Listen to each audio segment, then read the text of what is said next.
ایک زمانے کی بات ہے کہ کیف کے شہزادے ولادیمیر نے اپنی بیٹی لودمیلا اور نائٹ روسلان کی شادی کی خوشی میں ایک عظیم الشان دعوت کا اہتمام کیا۔ اس عظیم موقع پر سلطنت بھر سے شاہی مہمان، بہادر نائٹس، شہزادیاں اور سردار جمع ہوئے تھے۔ رنگ برنگے شاہی لباسوں میں درباری رقص کر رہے تھے، قیمتی فانوس چمک رہے تھے، سازندے اپنی دھنوں سے ماحول کو مزید رومانوی بنا رہے تھے۔ ہر طرف خوشی، محبت اور شاندار جشن کا سما تھا۔ اس موقع پر 3 حسد کرنے والے رقیب بھی موجود تھے، روگدے، فالاف اور راتمیر۔ جشن دیر تک جاری رہا اور جب محفل ختم ہوئی تو رسلان اپنی دلہن کے ساتھ شادی کے کمرے کی طرف روانہ ہوا۔ اچانک آسمان پر ایک چمکدار روشنی پھیلی اور زمین زور سے ہل گئی، دھند سی چھا گئی، ایک پراسرار آواز گونجی۔ رسلان نے مڑ کر دیکھا، لودمیلا غائب ہو چکی تھی، جیسے کبھی تھی ہی نہیں۔ لودمیلا کے غائب ہونے کی خبر سنتے ہی شہزادہ ولادیمیر غصے اور فکر سے بے حال ہو گیا۔ اس نے فوراً شادی منسوخ کر دی اور اعلان کیا کہ جو بھی لودمیلا کو تلاش کر کے واپس لائے گا وہی اس کا ہاتھ پائے گا۔ رسلان، روگدے، فورلوف اور راتمیر لودمیلا کی تلاش میں نکل پڑے۔ ابتدا میں وہ ایک ساتھ سفر کرتے رہے، مگر جلد ہی ان کے راستے الگ ہو گئے۔ روگدے، میں اغوا کرنے والے کو سبق سکھاؤں گا۔ اسے لگا کہ اس نے مجرم کو دیکھ لیا ہے۔ گھوڑا دوڑایا، تلوار سنبھالی اور سامنے والے پر حملہ کیا۔ جب قریب پہنچا تو معلوم ہوا وہ تو فارلاف ہے۔ روگدے بنا کچھ کہے آگے بڑھ گیا۔ فارلاف، جو کہ سب سے بزدل نائٹ تھا، کھائی میں پڑا خوشی منا رہا تھا کہ اسے ایک بدصورت اور شریر جادوگرنی نائنا ملی۔ لودمیلا کو کسی اور سے آزاد ہونے دو۔ جب وہ واپس آ رہے ہوں تو موقع پا کر اسے اپنے ساتھ لے جانا۔ ادھر راتمیر جنوب کی طرف جا رہا تھا۔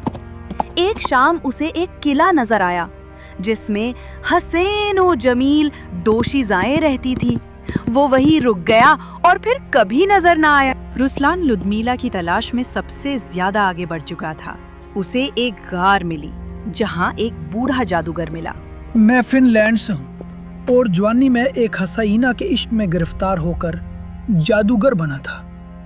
برسوں کی محنت کے بعد وہ لڑکی ملی، مگر تب تک وہ ایک بدذات، بدصورت اور کوڑی کمر والی بڑھیا بن چکی تھی، اور وہی بدصورت بڑھیا نائنا تھی۔ لودمیلا کو شریر جادوگر چرنومور نے اغوا کیا ہے، مگر آخرکار سب کچھ بہتر ہو جائے گا۔ رسلان نے سفر جاری رکھا۔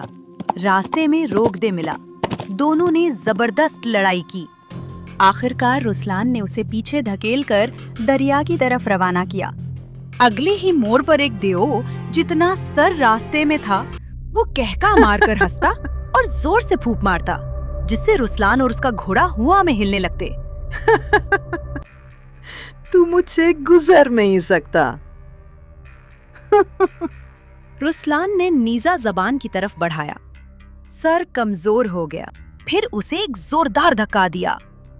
رسلان آخری بار وار کرنے والا تھا کہ سر نے ہار مان لی۔ میں وفاداری کا وعدہ کرتا ہوں۔ چرنومور میرا بھائی ہے۔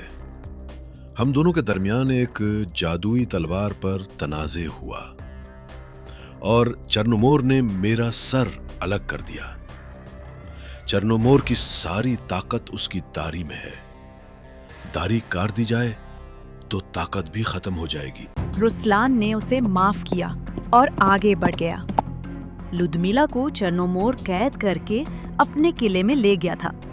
وہ اسے آرام دہ زندگی دینا چاہتا تھا، مگر لودمیلا کا دل رسلان کے بغیر اداس تھا۔